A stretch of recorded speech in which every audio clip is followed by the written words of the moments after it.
Joe Lambke a few years ago. The desire to get out there was written all over my face. Seeing what happens out there is part one of what I call life's cycles. The second part is to identify patterns in that environment. And back then, looking around, the pattern was plainly obvious. I had a dad. My dad, like other dads, was particularly tough on me. At the time, it was impossible to know, but I now know that he loved me too. Mostly, I stayed out of the house and played with the other boys in the neighborhood. However, one day, we smashed another boy's toy truck. Part three of life cycles. Create a model, a schema for how things and people interact. My dad told me it was good that I was honest, but mostly he gave me a model behavior. He said, don't break things, make things. So I started making things with blocks and Lincoln logs. I made this igloo, tree forts, gumball machines, rockets, go-karts, pretty much anything when I wasn't riding my bicycle. Making things was the fourth part. Take action based on a model. And life rolled on. I grew, and our family moved to Detroit, where I cleaned a small factory, jumped on slow-moving freight trains, and we lived in the slums of the richest town in the state, Bloomfield Hills. There I saw how rich people lived. Then I went to college between two large housing projects on Chicago's south side. There I saw how poor people lived. Illinois Institute of Technology's architecture program was modernism embodied. It took 5 years and one pattern caught my eye, throwing away the past. Simultaneously, I loved the modern idea that there was important work to be done, and modernism's openness and creativity was a great match. Yet something was missing. As I built models, the pretensions proliferated and the inspirations to destroy the past persisted. I began to assemble an idea of architecture for people, for different kinds of people, and it included their history and their behaviors. My career started in a variety of Chicago architecture firms building buildings. In small ways on large projects, I tried to influence the environment to be better for everyone. Here, I located these stone buildings, semi-randomly to encourage conversation. Life changed, and it was time again to move on. I won the Gerald Lobel Traveling Fellowship and went around the world expanding my knowledge of people and culture. In hindsight, I used the study of buildings and cities as a guide to sense places and cultures where people live differently. With tons of information, I needed help identifying patterns. The Santa Fe Institute taught me about complex adaptive systems.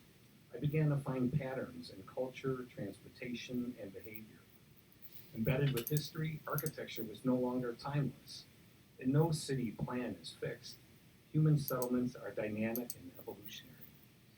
Murray Gell-Mann's model was really refreshing to a recovering architectural modernist like myself. The model behavior allowed me to be a kid at least 25% of the time. And the rest of the time, I could retain that childlike sense of wonder.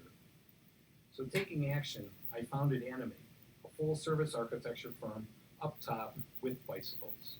We still play, and we learn, and we work, and we build our world, setting in motion new ways for people to live.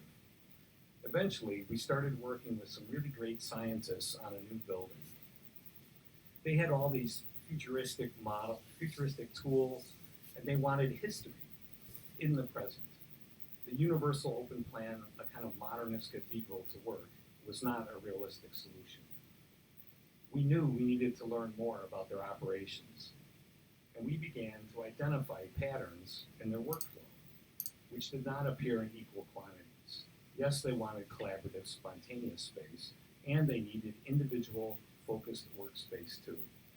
Mostly they needed different kinds of spaces, artfully arranged, supporting their world-leading research.